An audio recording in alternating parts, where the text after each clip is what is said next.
قبر زہرا بنا رہے علی، اپنی غربت چھپا رہے علی، قبر زہرا بنا رہے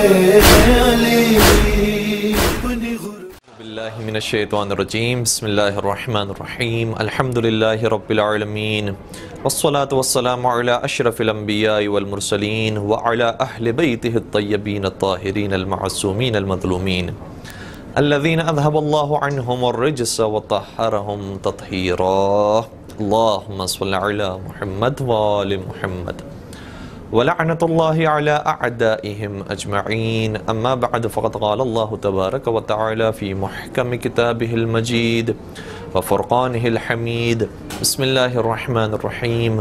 قل لا اسألکم علیہ اجرا الا المودۃ فی القربى، صدق اللہ العلی العظیم۔ ہمارے لیے بہت خوش قسمتی کی بات ہے کہ ہم حرب بی بی معصومہ قم میں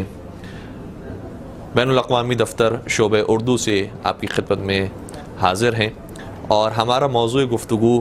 حضرت فاطمہ زہرا سلام اللہ کی شہادت سے متعلق روایات ہیں۔ ظاہر سی بات ہے کہ حضرت زہرا کی شہادت سے متعلق بہت سے واقعات ہیں جو مربوط ہیں حضرت زہرا کی شہادت کے ساتھ۔ پہلے ان واقعات کو ہمیں سمجھنا ہوگا تاکہ ہم زہرا مرضیہ کی شہادت کو سمجھ سکیں، چونکہ بہت سے واقعات ہمارے یہاں ممبروں سے بیان نہیں کیے جاتے یا نہیں ہو سکتے ہیں۔ ہماری کوشش رہے گی کہ ایسے انداز میں کہ جو سہل اور آسان بھی ہو اور اس سے کسی کی دل آزاری بھی نہ ہو، آپ کی خدمت میں ان واقعات کو بیان کریں۔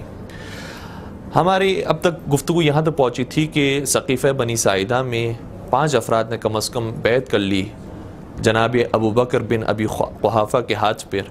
اور یہ کہا کہ اب پیغمبر کے بعد پیغمبر کا جانشین اور خلیفہ جناب ابو بکر ہوں گے۔ یہاں بیعت ہونے کے بعد ظاہر سی بات ہے کہ کچھ چھوٹا معاملہ تو نہیں تھا، ایک بہت بڑا سیاسی معاملہ تھا اور ایک بہت بڑی سیاسی تبدیلی واقع ہو رہی تھی۔ تو اس کے لیے بہت سے افراد نے تغدو کی، اور اس میں سب سے بڑا نام جناب عمر بن خطاب کا ملتا ہے کہ انہوں نے گلی گلی اور کوچہ کوچہ جا کر یہ آواز بلند کی کہ باہر نکلو اور خلیفہ رسول کے ہاتھ پہ بیعت کر لو، باہر نکلو اور ابو بکر صدیق کے ہاتھ میں بیعت کر لو، باہر نکلو اور ابو بکر بن ابی قحافہ کے ہاتھ پر بیعت کرو۔ اور بہت سے افراد کے جو گلی کوچوں میں موجود تھے انہیں زبردستی کھینچ کھینچ کر ابو بکر کے پاس لے کر آئے، اور اپنے ہاتھ سے ابو بکر کے ہاتھ پر ہاتھ رکھ کر اس طرح سے بیعت کرواتے رہے۔ یہ سلسلہ جاری رہا یہاں تک کہ مسجد رسول کے اندر بھی بہت زیادہ بلوا ہوا۔ یہ تمام واقعات جو سقیفہ بنی ساعدہ سے لے کر ممبر رسول تک جناب ابو بکر کے پہنچنے کے ہیں، وہ تقریباً 3 دن کے اندر اندر کے واقعات ہیں کہ رسول اللہ کی وفات ہوئی، اور اسی دن سقیفہ بنی ساعدہ کا واقعہ پیش آیا، اور اسی رات کو یہ ہنگامی صورتحال پیش آئی، پھر اگلے دن یہی ہنگامی صورتحال رہی، یہاں تک کہ جب تیسرا دن داخل ہوا تو ایک قبیلہ جسے قبیلہ بنی اسلم کہا جاتا ہے، اور جو گویا خانہ نشین قبیلہ تھا جو مختلف جگہوں پر آیا کرتا تھا اور آب و طعام کے لیے مختلف شہروں کا رخ کیا کرتا تھا، چونکہ ان کے پاس کھانا ختم ہو گیا تھا اور ضروریات زندگی کے لیے مجبور تھے، اس لیے وہ مدینہ کے اندر داخل ہوئے۔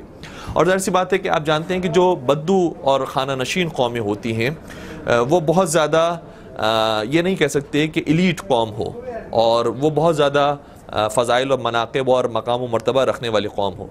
بہرحال قبیلہ بنی اسلم جب آب و طعام کے لیے مدینہ میں داخل ہوئے تو ان کا سامنا جناب عمر سے ہوا، اور جیسے عمر نے دیکھا کہ یہ قبیلہ کھانے کی تلاش میں اور ضروریات زندگی کی تلاش میں آیا ہے، تو سب سے پہلا کام یہ کیا کہ ہم تمہیں کھانا بھی دیں گے، ضروریات زندگی بھی دیں گے، صرف اس شرط پر کہ تم ابو بکر کے ہاتھ پر بیعت کر لو۔ انہوں نے کہا کہ یہ کون سا مشکل معاملہ ہے، ہم یہ کام کرنے کے لیے تیار ہیں، اور انہوں نے فوراً بیعت کر لی، اور جناب عمر کی طرف سے انہیں کھانا پینا دیا گیا اور رہنے کا انتظام کیا گیا۔ لیکن پھر خلیفہ ثانی نے ایک اور کام کیا، کہا کہ اب جو تمہیں گلی کوچوں میں نظر آئے اور جس سے تم بیعت لے سکتے ہو اسے پکڑو اور ابو بکر کی خدمت میں پیش کرو تاکہ وہ بھی بیعت کریں۔ یہ سلسلہ اس طرح سے ہنگامی صورتحال کے ساتھ جاری و ساری رہا، لیکن کچھ اصحاب اور کچھ با وفا رسول اکرم کے اصحاب وہ تھے کہ جو کھڑے ہوئے اس اس مقصد کے خلاف، اور انہوں نے کہا کہ ہم یہ کام ہونے نہیں دیں گے۔ اور کیا تم یہ سمجھتے ہو کہ حضرت علی مرتضیٰ جو غسل و دفن رسول اکرم کے اندر مشغول ہیں، چونکہ 3 دن کے بعد نبی اکرم کو دفنایا گیا اور سپرد خاک کیا گیا، تو کیا تم ان کا حق چھیننا چاہتے ہو اور اہل بیت کو ان کے حق سے دور کرنا چاہتے ہو؟ تو بعض افراد تھے کہ جنہوں نے آواز بھی بلند کی، جن میں ہے جناب ابو ذر غفاری کا نام سر فہرست نظر آتا ہے، اور اسی طریقے سے بعض دیگر افراد جن میں جناب سلمان، جناب مقداد، جناب عمار، جناب حذیفہ بن یمان، جناب برا بن عازب، جناب عبادہ بن ثابت، جناب ابو الحیثم بن تیہان اور دیگر بزرگان شامل ہیں، انہوں نے آواز بلند کی اور یہ کہا کہ ہم حضرت علی مرتضیٰ کے علاوہ کسی اور کے ہاتھ پر بیعت نہیں کریں گے، اور وہ پیغمبر اکرم کے خلیفہ بلا فصل ہیں اور وہ حقیقی جانشین ہیں۔ یہ سارا ماجرا ہو رہا تھا۔ ایسے صورتحال کے اندر خود مولا متقیان نے کیا کام کیا، اور ایسے صورتحال کے اندر مولا متقیان نے کیا تجزیہ پیش کیا نہج البلاغہ میں، وہ ہم آپ کی خدمت میں بیان کرنا چاہتے ہیں۔ نہج البلاغہ میں خطبہ نمبر 162 162 نمبر پر ایک جملہ مولا متقیان کا موجود ہے کہ جب ایک شخص آیا اور اس نے سوال کیا کہ کیف دفعکم قومکم عن ھذا المقام وانتم احق به، اے امیر المومنین یہ بتائیے کہ کیسے آپ کی قوم نے آپ کو آپ کا حق نہیں دیا جبکہ آپ اس کے زیادہ سزاوار تھے، یہ کیسے ممکن ہے کہ آپ کا حق چھین لیا گیا ہو؟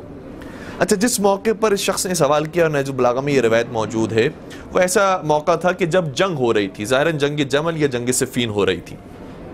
تو ایسے موقع پر اگر جواب دیا جائے اور پوری تفصیل سے بات بیان کی جائے تو بعض اس زمانے میں بھی وہ افراد بھی موجود تھے جو خلیفہ اول، خلیفہ ثانی اور ثالث کو مانتے تھے، لہٰذا ان کی دل آزاری کا مسئلہ بھی تھا اور قوم کے تتر بتر ہو جانے کا بھی خوف تھا، لہٰذا جواب بھی دینا تھا اور یہ بھی بتانا تھا کہ میں مکمل طور پر واضح طور پر تمہارے سامنے جواب نہیں دے سکتا۔ اس لیے مولا متقیان نے اس مقام پر ارشاد فرمایا کہ یا اخا بنی اسد، اے بنی اسد کے میرے بھائی، انک لقلق الوضین، تم نے بے موقع بات کی ہے اور تم نے بچگانہ گفتگو کی ہے، کس موقع پر تم کون سا سوال لے کر آ گئے؟ اور یہ بعض افراد کے ساتھ مسئلہ ہوتا ہے، وہ ہر مقام پر آگے مولانا سے سوال کر لیتے ہیں کہ مولانا بتائیے کہ وہ واقعہ کیا پیش آیا تھا، جبکہ حالات ایسے نہیں ہوتے کہ ہر مقام پر ہر طرح کی گفتگو کی جا سکے۔ اس لیے سب سے پہلے جملہ تو مولا متقیان نے فرمایا انک لقلق الوضین ترسل فی غیر صدد، تم نے بے موقع گفتگو کی ہے اور جہاں جس کا موقع تھا کہنے کا وہ سوال نہیں کیا۔ پھر مولا نے جواب بھی دیا، کہا لیکن چونکہ تم نے سوال کیا ہے اور تمہاری بہرحال ہم سے ایک دور کی رشتہ داری ہوتی ہے تو میں تمہیں بغیر جواب کے بھی جانے نہیں دوں گا، میں تمہیں جواب دوں گا۔ جواب کیا دیا؟ مولانا نے ارشاد فرمایا کہ شحت علیہا نفوس قوم وسخت عنہا نفوس آخرین، بعض ایسی قوم تھی اس زمانے کے اندر کہ جس نے پکڑ لیا خلافت کو اور جانے نہیں دیا اور کسی بھی طریقے سے اس کو حاصل کیا، اور شہد کا لفظ اگر ہم آسان زبان میں کہیں تو کنجوسی دکھائی، اور اس کا مطلب یہ ہے کہ خلافت کو بس اپنے ہی قبضے میں رکھا اور کسی کے حوالے نہیں کیا۔ اور دوسری طرف سے جو قوم تھی اس نے کیا کام کیا؟ کہا کہ وہ سخت عنہا نفوس آخرین، اور باقی ایک قوم وہ تھی کہ جس نے سخاوت سے کام لیا اور اس نے جانے دیا اس معاملے کو کہ ہمیں کیا پرواہ ہے کہ کون خلیفہ رسول بنتا ہے، چاہے وہ فلاں بنے، چاہے وہ فلاں بنے، چاہے وہ حضرت علی مرتضیٰ بنے، ہمیں کیا فرق پڑتا ہے، ہمارے حصے میں کیا آنے والا ہے، ہمیں تو وہی نمازیں پڑھنی ہے، ہمیں تو وہی حج کرنا ہے، ہمیں تو وہی زکوٰۃ دینی ہے، ہمیں تو وہی سارے اعمال انجام دینا ہے، لہٰذا ہمیں کیا فرق پڑتا ہے۔ سخت عنہا، انہوں نے سخاوت سے کام لیا اور جانے دیا اس مسئلے کو۔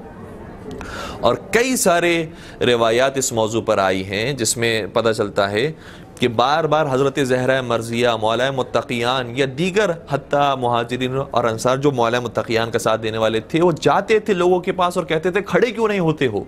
قیام کیوں نہیں کرتے ہو اس ظلم کے خلاف، لیکن وہ کہتے تھے کہ ہمیں اس سے کیا لینا دینا، ہماری آواز کون سننے والا ہے، ہمارے ہونے سے کیا فرق پڑے گا۔ اور یہ مسئلہ آج بھی دنیا والوں کے اندر موجود ہے۔ بعض دفعہ انسان اپنے آپ کو بڑا کمزور سمجھتا ہے اور کہتا ہے کہ میرے ووٹ سے کیا فرق پڑے گا، میری آواز بلند کرنے سے کیا فرق پڑے گا، میری ایک بات شیئر کرنے سے کیا فرق پڑے گا،